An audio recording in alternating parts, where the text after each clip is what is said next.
Jinns are one of the most terrifying beings to be haunted by. I am back with another spooky story, and like I say in every single video, you might not want to watch this one at night. Jinns are no joke. Just something as little as saying their names or being afraid of them can attract them to you, so don't watch this at night. We'll call the person who submitted the story Fatima. Fatima says, I know it's been some time. I've been trying to get myself together to share my story about what some may call the shadow man. The reason why it took her some time was because this started appearing after, trigger warning, she was essayed by her own dad. Says she's been trying to figure out a way to tell her story without revealing too much since none of her siblings nor stepmom knows about this. So Fatima was around 15 when this happened. They lived in an apartment building somewhere in Jeddah, Saudi Arabia. So this place was like some sort of former compound with like clusters of 6. That has 4 17-story buildings in each cluster. There were stories from the past that nurses from abroad would be taken there, raped, and unalived. Fatima's third eye was awakened around 11 or 12 when her biological mother decided to leave her dad because she couldn't take the abuse anymore. Fatima says she can sense a lot of Jinn family living there. Fatima's dad was a Muslim, and each time after a prayer,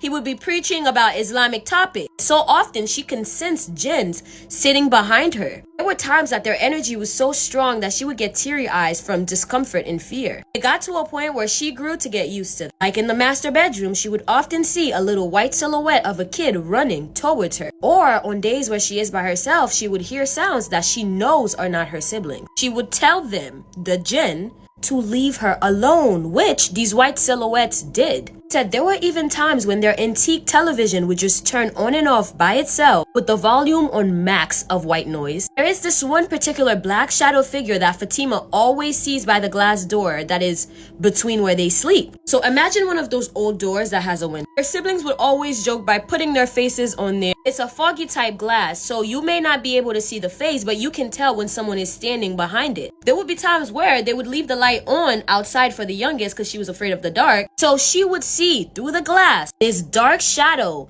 often at night, but sometimes even in the daytime, standing by those doors. They were kicked out of that apartment due to a financial crisis. When a friend took them in, it wasn't over because this being followed them.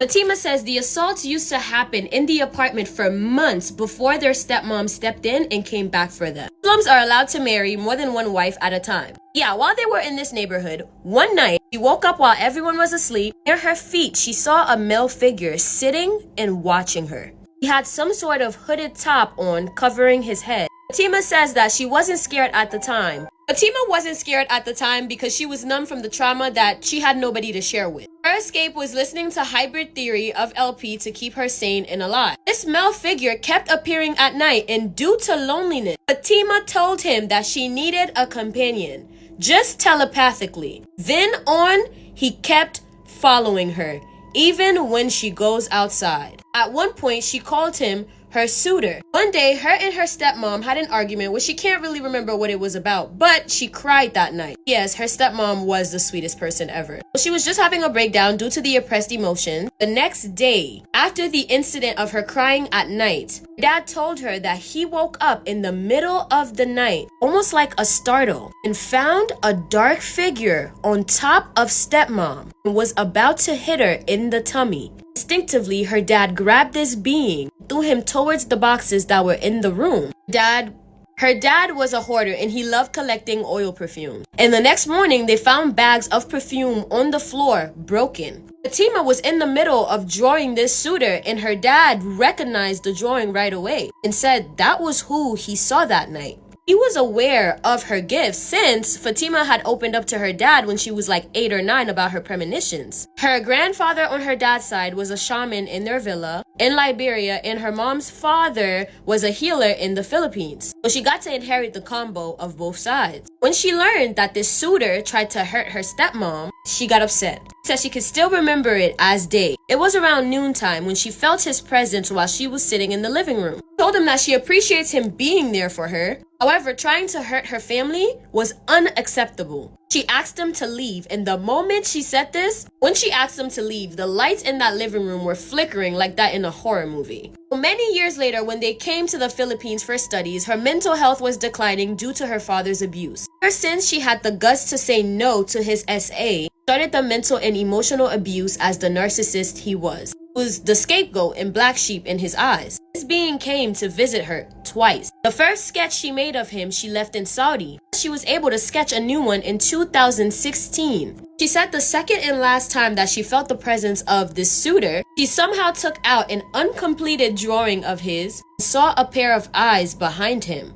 She said, "I will look for my drawings and I will send to you in the morning." She wasn't able to send me the pictures, but I'll keep y'all updated. Thank you guys so much for watching this spooky story. If you have a spooky story that you want me to tell, please feel free to submit it to me either right here on TikTok or on Instagram. I am looking for new stories to tell, so please go ahead and submit those. And I am selling merch, so be free to get your very own abducted human merch. The link is in my bio. Make sure you follow me on Instagram just so that I know that it's real, duh. Like I say in every single video, I love you, my abducted humans, from your favorite Haitian homegirl. This South African truck driver thought he was given a ride to a stranger, but he never made it back. I, however, am back with another spooky story. So Kabelo Mokwena, sorry if I butchered that, I'm sure y'all gonna tell me. A 27-year-old truck driver from Johannesburg. He'd been driving nearly for 9 hours, hauling livestock through the mountain. At that point, it was getting dark, rain started to pour, and by the time he hit Uniondale Pass, he could barely see the road. His GPS blinked, then shut off. Again, he's tired, so he pulls over to rest his eyes, and the sound of the rain soothed him into a very light sleep. Until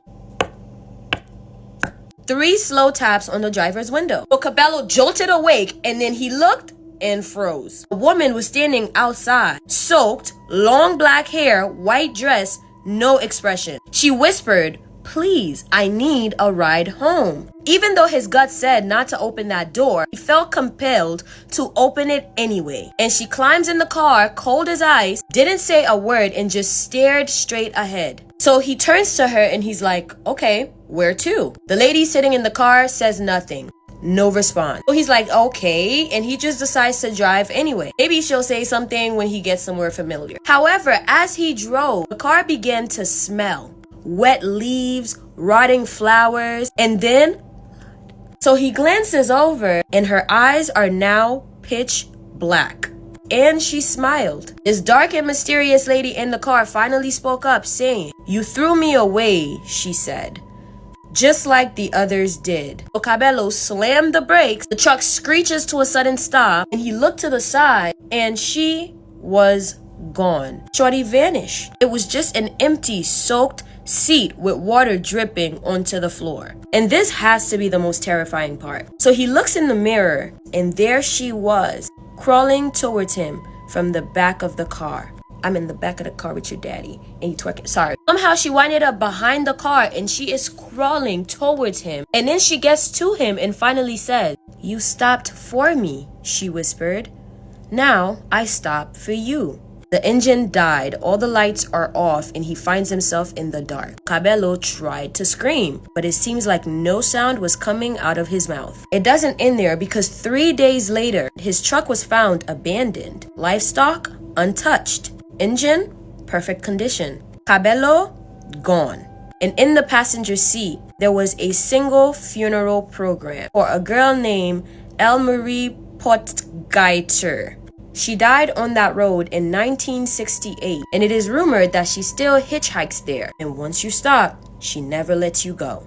All right, well, that was the next submission that I got from South Africa. Thank you so much. Guys, please, it's time for you to get your abducted human merch. So we do deliver to South Africa. You can get a mug, a t-shirt, a tote bag, or a hoodie. It's all up to you. Or a fleece. It's all up to you. But if you've been watching me for a long time and you're an OG, I know I got quite a few supporters out there in South Africa. It would mean the world to me if you could click the link in my bio and get your very own abducted human merch. If you just simply can't get merch right now, show support to me in other ways by following me on Instagram, just so that I know that it's free. We are so close to 9,000 followers. All the links are in my bio. Feel free to support your favorite Haitian homegirl. I see in every single video, I love you, my abducted humans, from your favorite Haitian homegirl. Now, I'm not saying that JD Vance off the Pope, but look at me.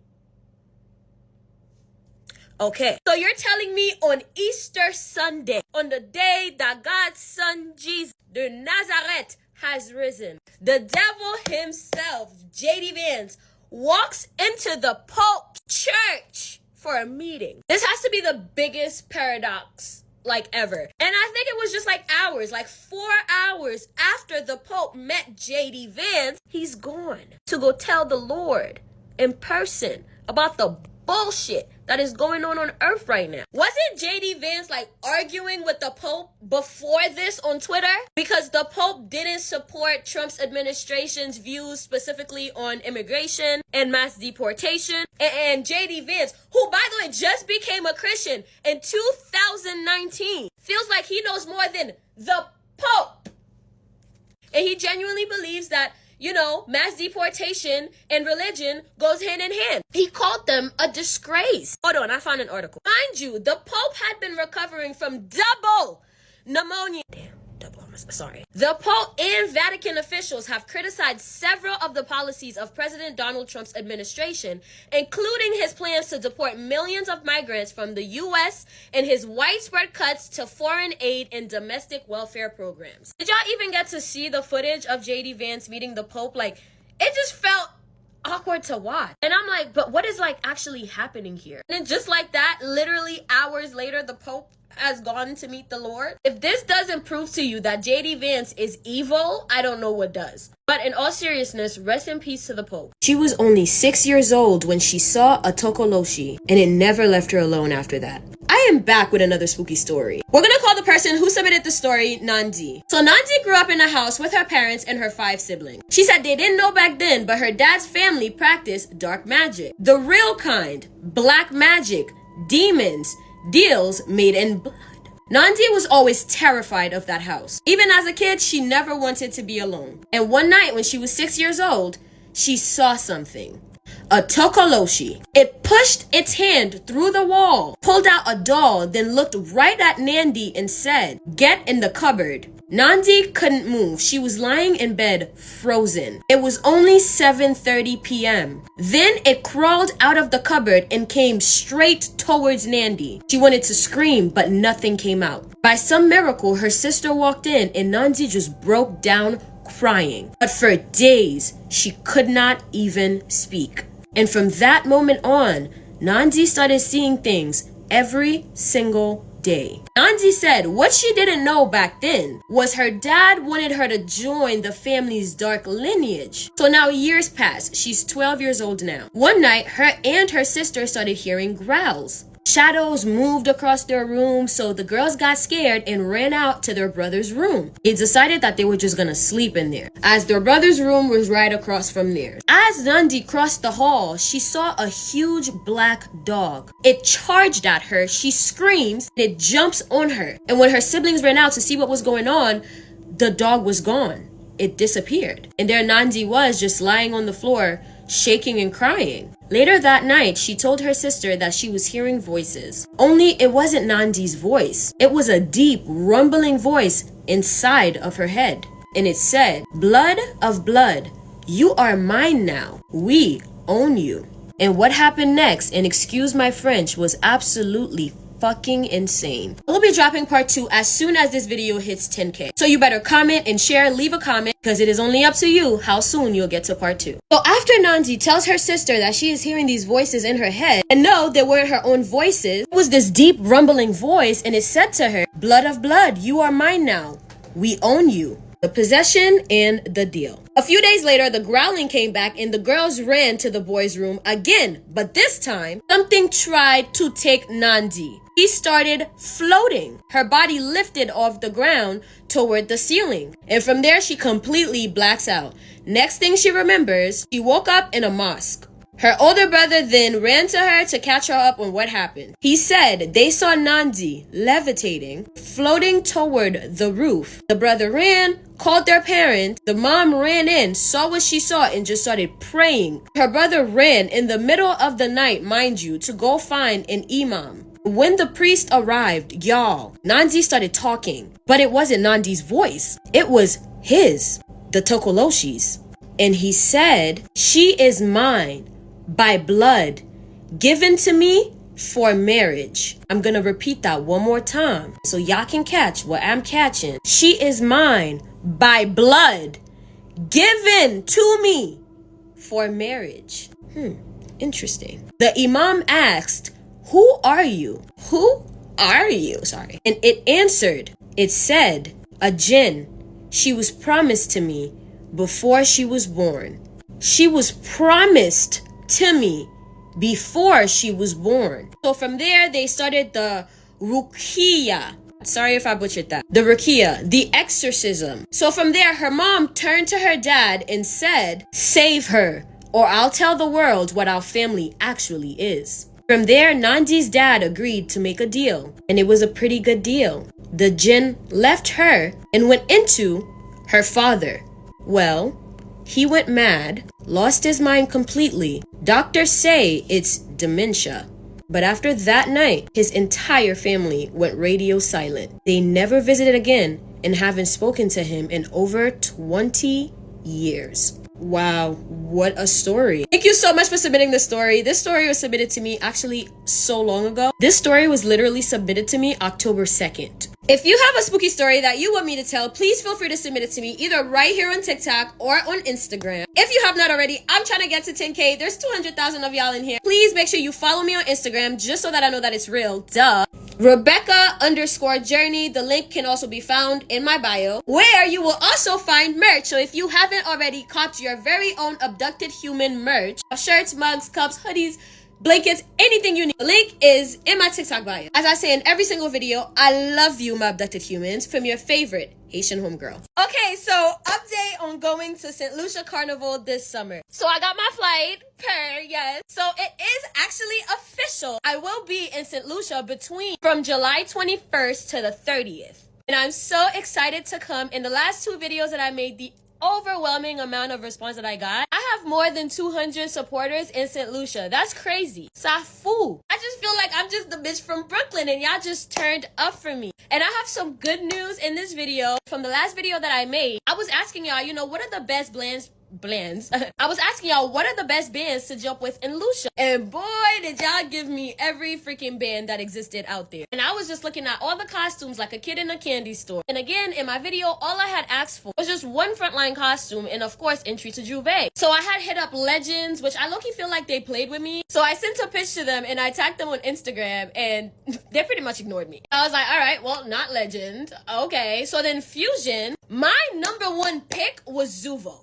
However, they're so popular on Instagram, just their vibe, I honestly did not think that they would get back to me. I don't even think I reached out to them on Instagram. So with Fusion, we were emailing back and forth. It seemed like they were excited about partnering with me. But then Zuvo came out the motherfucking gate and they sent me this lovely email that I'm gonna read to y'all. "We just saw your video and had to reach out. Your vibe is unreal and honestly, you're exactly the kind of energy we love to see. With this being your first St. Lucia Carnival, we think it's the perfect time to team up and make something unforgettable. At Zuvo, we're all about keeping Carnival true to its Lucian roots, but with a fresh, fearless twist. You connect with your audience in a real way, in a real motherfucking way, and that's the heart of everything we do too. We'd love to welcome you into the Zuvo family and have you bring the vibes to your crew. Let's link up and make some magic happen. Talk soon." So I had to reply real quick to that email. That email ate it up. I want to jump Zuvo, and I think everybody, if you have not bought your costumes yet, go jump with Zuvo. Zuvo. Like, they want me a part of their family. The people over at Zuvo, I just want to extend a thank you. You absolutely will not regret this. As me and my abducted humans are gonna be the littest on the road. We are making Zuvo the littest band this year. I don't care, because your favorite Haitian homegirl is coming.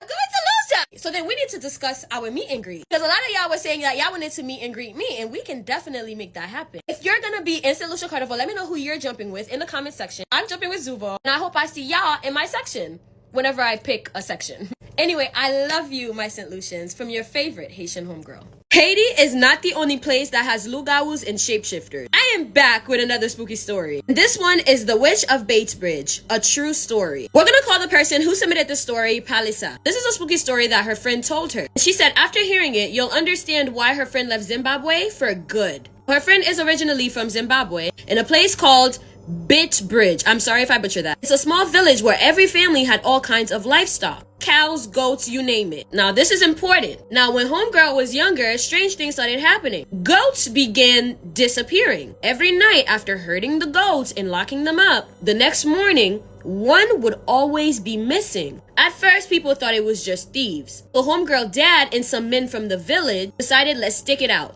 Let's stay up all night and see who is gonna come in the yard and steal. Regarding the kraal where the goats were kept. The first night, nothing happened. The second night, they stayed up halfway, got tired, and went to sleep. And that following morning when they woke up, yet another goat was missing. So on the third night, the watchers decided to keep it a secret. They told nobody that they were gonna be watching that night. They even slept inside the kraal in disguise, hiding among the goats. That night, something finally came. A hyena. So the hyena tries to snatch a goat, but this time the men were ready. They beat it and beat it until it stopped moving. The men decided to hang the unalived hyena on a tree in the center of the village for everyone to see what had been hunting their animals. Everybody went to sleep feeling victorious. They done caught the hyena, stealing and eating the goats. It's all good. The next morning, there was no blood around his body, which was strange. But when they got closer to the tree, it wasn't a hyena anymore. You want to know what or who it was? You're gonna have to go to part 2. I'm just kidding. When they looked at that tree, it was no longer a hyena, but it was her dad's oldest sister, naked, unalived, and hanging from the tree. They were horrified. But deep down, they already knew what had happened. The villagers, elders, and witch doctors confirmed it. She was a shapeshifter. A witch who had been stealing and killing the animals in the night, hiding behind the form of a hyena. And it didn't end there, apparently. When they searched her house, they found piles of meat stacked inside, but even worse, even more chilling, they found a human-like creature. It was giving her money, making her unbelievably rich. They had to get rid of it through a traditional ritual. Because of the nature of what she was, she didn't get buried in a cemetery. Instead, they buried her in a secret place, far away from everybody else. In her home, it stayed abandoned. But till this day, people swear that there's always fire burning there. And somehow, the yard is always perfectly clean. They believed her spirit never left. And that was the story that Palisa's friend told her. We've left South Africa for a little bit and we are in Zimbabwe, and Zimbabwe is giving us a run for y'all money. If you're from Zimbabwe, are y'all familiar with lugaus and shapeshifters? Thank you guys for watching yet another spooky story. Make sure you follow me on Instagram for more spooky, better lifestyle and all types of all-around content. If this is your first time seeing my face on TikTok and you love the dark and mysterious and spooky stories, you better make sure you follow me on TikTok just so that I know that it's real. Make sure you subscribe to my YouTube channel for longer, better, and spookier content. And don't forget to copy your very own abducted human merch. The link is in my bio. Like I say at the end of every single video, I love you, my abducted humans, from your favorite Haitian homegirl. So when I first started watching you, I was 20 years old. I am now 26. The way that I used to think when I first started watching this show isn't the way that I think today. And I think that the writers of this show did a brilliant job at getting people to sympathize or empathize with a serial killer. When you really think about it, it's diabolical, but is it? When I first started watching for the first few seasons, I was rooting for Joe. He was out here just unaliving motherfucker for the fun of it and just getting away with it just so seamlessly. He was so charming. So yeah, I was rooting for Joe. But there's another part of me that knew that I shouldn't. That it's really the way that the story is being presented to me that pulls at my heartstring. Kind of like Jeffrey Dahmer. After you watch his documentary, kind of feel sorry for him in a weird way. Not forgiving anything that he's done, but it does give you an insight of his brain. You're able to understand them a little bit more. Now, as the seasons went on and I got older, I want to say last season, I was 25. I was like, yo, he needs to be caught. He needs help. Somehow I woke up and I'm like, yo, I shouldn't be rooting for this. This is not okay. And I think that this last season, even though I didn't want to like it, it shows you so much and it explains so much about these types of people. Now, spoiler alert. So that last episode when he took Bronte to the lake and he's laying down on the boat and she's standing above him, and he's just like, this is how I want to see you. I promise you I would put you in the center of my universe. And in that moment, Bronte said, this is how Beck felt right before she died.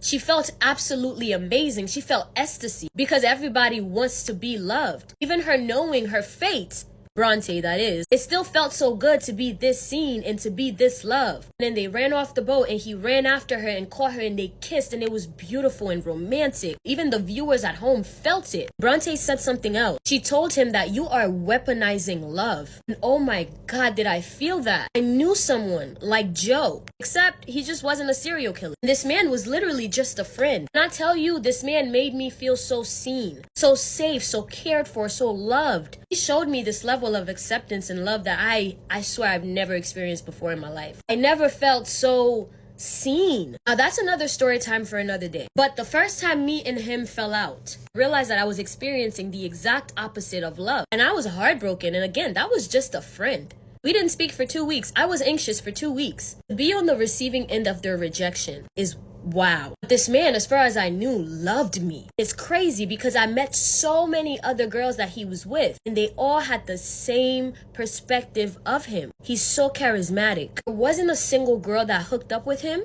that didn't fall in love with him or that wasn't obsessed with him. I kid you not. He slept with a lot of women and he made each and every single last one of them feel exactly how he made me feel. Seen, loved, understood, acceptance. After the first time I fell out with him, even though we got back good, in my heart of heart, I knew that that was the beginning of the end of our friendship. Our friendship lasted a whole nother year after that. I knew ultimately it was gonna end because in his absence, I saw him. I knew who he was, and he told me who he was. He told me that he was a sociopath. He literally said this to me. We were being vulnerable with one another one day. Literally came out the bat and told me that he doesn't experience normal human emotions. He had to learn them and replicate them so he can be normal in society. He became like a chameleon. But every emotion he learned. He told me this. And I used to call him the devil's son. Just like Joe, like I was literally watching my friend on that screen. Except he don't unalive people. The way Joe can manipulate words and situations. And it sounds so good. You know the truth. You know he's manipulating you, but it makes sense. My friend had the ability to do the exact same thing. He can rationalize and wiggle out of any situation and get anybody on his side. It's phenomenal. It's amazing. I think Marianne in the episode before the last said something really important. If you think that this couldn't happen to you, everyone wants to be loved. It feels amazing to be loved. Now my friendship with that man ended for good. It's going on 2 years since I spoke to him. And like Bronte said, each day that passed, he just shrunk. That was the funnest person I ever met. The most charismatic person I ever met. The most caring person I ever met. What seems like the most loyal person I've ever met. The most caring and loving and passionate person I've ever met. Turned out to be a devil. Be safe out there. From your favorite Haitian homegirl. Why did nobody tell me that the girlies who do Carnival every season are rich? I was trying to be economical about my St. Lucian trip. But now I'm starting to gather that there is no fucking such thing. Let me break something down to you real quick. The dates that I had selected to go to St. Lucia, my flight would have costed $530. Again, too good to be true. I know. I thought it would have worked because I had the dates wrong. Originally, I thought Carnival was like the 21st to the 24th. I was wrong. Also, the events are happening from the 17th of July going on to like the 24th. So if I kept my original flight, I would have been missing like majority of the events that weekend, including Juve, and I can't miss Juve. And I have a package with Zubo. I'm excited. And it comes with parties and shit, so I need to cash in. So that means that I had to cancel my $500 flight. Y'all want to know what the prices are giving now? You hoes got me. And mind you guys, this is cheap. It's $1,000 to go on the whole entire adventure. So if I bought this round trip, it would take me, are you ready? 18 hours to get there. The layover of 8 hours in DC. And if I want a straight flight to St. Lucia, it's going to cost $1,500 to $1,600. $1,500. I said, whoa. And I'm still gonna do it. But it really made me think about the girlies who do Carnival like every season. So allow me to break this down. You're telling me it's $1,500 for a flight, right? Then you have to add your costume, which by the way, at least the one I was looking at, yeah, shorty cost $1,400 if you want it with the feathers. So we're gonna add $1,400 to this equation. Then we need accommodation, like somewhere to stay, right? If you're gonna stay anywhere nice, it's probably gonna be anywhere from $90 to $100 a night. And Carnival is how many days? 7 days. So you'll be staying out there for 7 to 8 days. Let's call it even and say it's 100 a night. And it's only you and one other person. 8 nights times 100 is 800, but you're splitting that with your homegirl, so that's 400. So let's add an extra $400 to the cost, and that's just your stay. Then I don't really know how transportation goes, but you need that. But we'll add in an extra cost of $200 for transportation. I mean, I don't know how they get down out there. So we're looking at flight, costume, place to stay, transportation. So this would equal, carry the 1, 2. So you should be prepared to spend $3,500 USD. Now this cost does not cover shopping for the trip. This cost also does not cover liquor, food. You know what else this cost does not cover? Party tickets, tables and bottles. So this $3,500 is just for your bare necessities. So it's 7 days of events. If you want to do an event every single day, you're going to have to put the ticket prices into this cost. And yes, they're charging in USD. Some ticket prices aren't $20. But one needs at least 5 bands to happily and comfortably enjoy St. Lucia for Carnival. Special shout out to Zuvo, because thanks to them, they have cut this cost out for me, so I don't have to worry about the costume. But everything else, still on me. So literally, this proves my theory. All the girlies that do Carnival every season are rich. And yes, I changed my flight from the 21st to the 17th. I'll probably get to Lucia on July 16th. Stay until the 24th or the 25th. So shout out to Zubo for saving me a lot of money. If I had to pay for my costume, this would have been a difficult trip. Anyway, I will see y'all in Lucia from your favorite Haitian homegirl. New Orleans is haunted. I mean, this isn't a secret, but I have received quite a few spooky and haunting stories from New Orleans. Now, if you guys know the ties between New Orleans and Haiti, this all makes sense. So it is no doubt in my mind that New Orleans voodoo is pretty powerful. People over there, they know what they're doing. They're not just witches, they're voodoo priests and priestesses. And based on how haunted the entire town is, the actual humans in New Orleans aren't alone, as there are demons and creatures walking among them looking human. I don't know if you guys have seen this video. So this man was trying to get this dude to rub elbows with him. The caption says, you meet a random man on Bourbon Street saying that he can tell you your future if you just tap his elbow. But Shadow Man taught you better than that. In the entire video, it seems like he was really pushing him to rub elbows with him. Almost like coercing him into it. Like, come on, just do it. What are you afraid of? He was not with it. One thing that did stick out to me was the fact that dude right here had to get his permission to rub elbows together. That he couldn't just rub his elbow against his. He needed his consent and his permission as well. Now, why? What is the point of rubbing elbows? Like, what would happen? Apparently, this is like the oldest trick in the book, to swap destinies with people. So the two joining elbows together. Apparently, elbows are known to like go every which direction, which in witchcraft or voodoo can be representing of life. So if you see someone and you want their lifestyle, their life, and what they want, their luck, you have to get their permission to rub elbows with you. That way, unbeknownst to the other person, they are actually swapping luck and destinies with you. So, you know, if you do it, then things in your life would just start going really bad, while the other person is living their best life. It's the little simple things that we don't look so deep into, or the little simple things that we don't believe in. Remember, you don't have to be scared of a dog for it to bite you. So to think, oh, I don't believe in that superstitious shit, I'm just gonna go rub elbows with everybody or shake everybody's hand. You don't have to be scared of a dog for it to bite you. You don't have to be scared of something for it to affect you. And if you don't believe in it, just be safe than sorry. Don't go around rubbing elbows with people. Don't go around shaking hands with people. Anything that seems like it's sealing a deal, don't do it. Me personally, I feel like I would have got, which is why knowledge is key. It's so important. I don't know nothing about rubbing elbows. I probably would have been like, yeah, he trying to tell me my future. Goddamn. Be safe out there, y'all. I don't know how y'all do it out in New Orleans. Anyway, like I say in every single video, I love you, my abducted humans, from your favorite Haitian homegirl. So it's May, and Mays are usually really depressing months for me because God genuinely thinks I'm his strongest soldier. So for me, when May comes, like, as much as I can't help it, like my body just has this reaction where it just shuts down. And I just get really anxious, really sad, depressed, and emotional. And I used to struggle with like really bad depression around this time when I was younger, and I really wouldn't know why.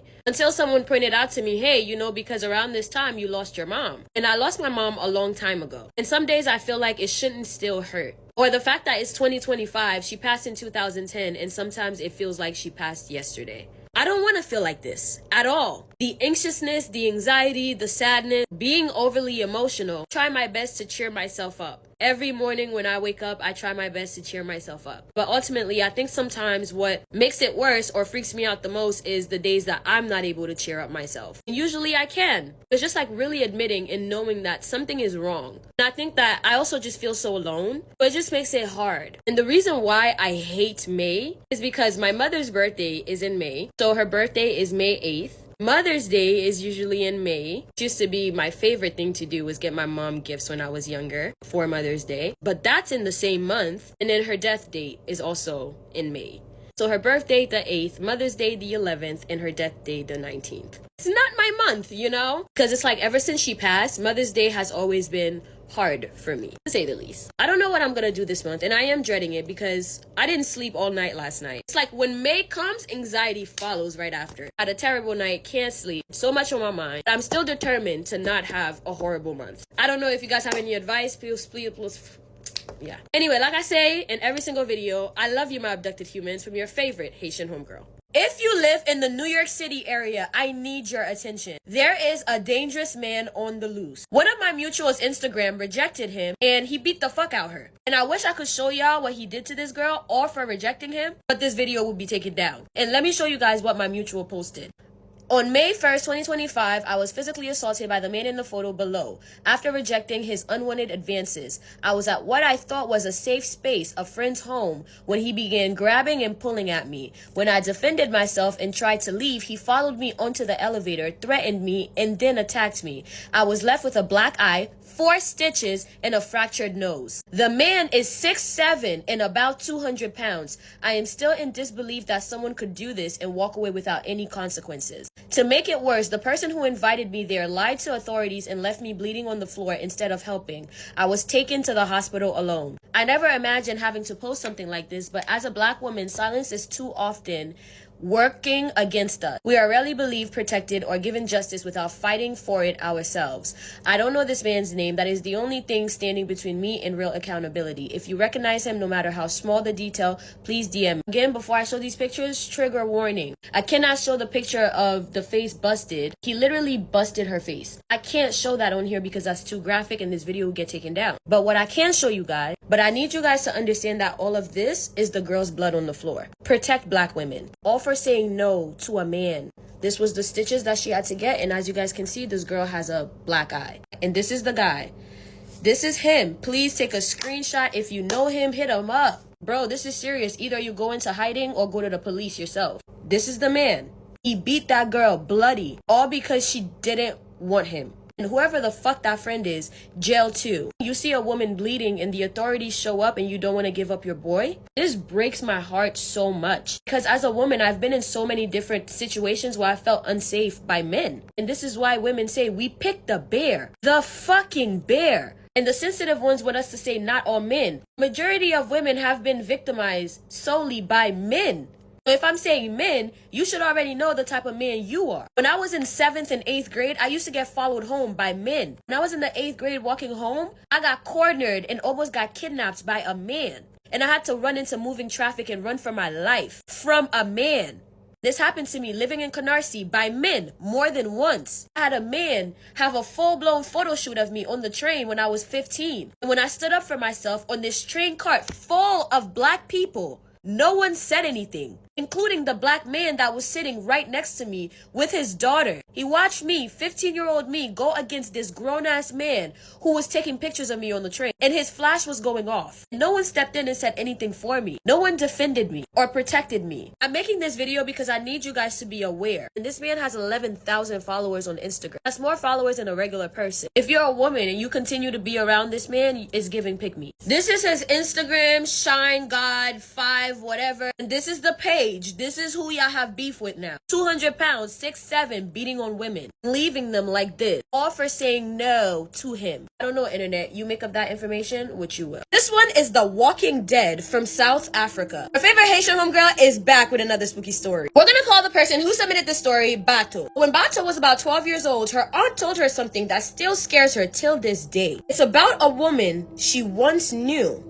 This woman was originally from Zimbabwe. Now, if you know anything about Zimbabwe, they are in the running with the Nigerians, the Haitians, the South African for the scariest voodoo stories. So this woman was originally from Zimbabwe, but when she moved to South Africa, she rented a back room at Bato's aunt's house. The woman made a living by sewing and quickly became very well known in the Kazi for her work. She was quiet, kind, and over time felt like family. Eventually, she met a man in the area. They fell in love and everything seemed perfect until he asked for her hand in marriage. Now, in South African tradition, there's something called lobola. I actually already know what that is. It's basically like when they pay for the bride, but it's like a bride price. Before the wedding, the groom is supposed to meet the bride's family to ask for their blessing and pay lobola. So they planned a trip to Zimbabwe, the woman, her fiance, and his uncles. But when they got there, something strange happened.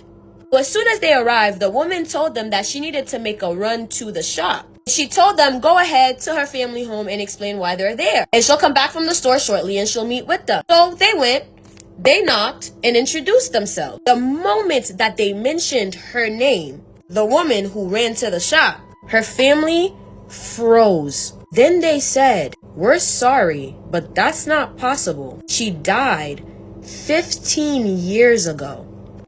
So confused and panicked, the fiance and his uncle tried searching for the woman, but she was gone.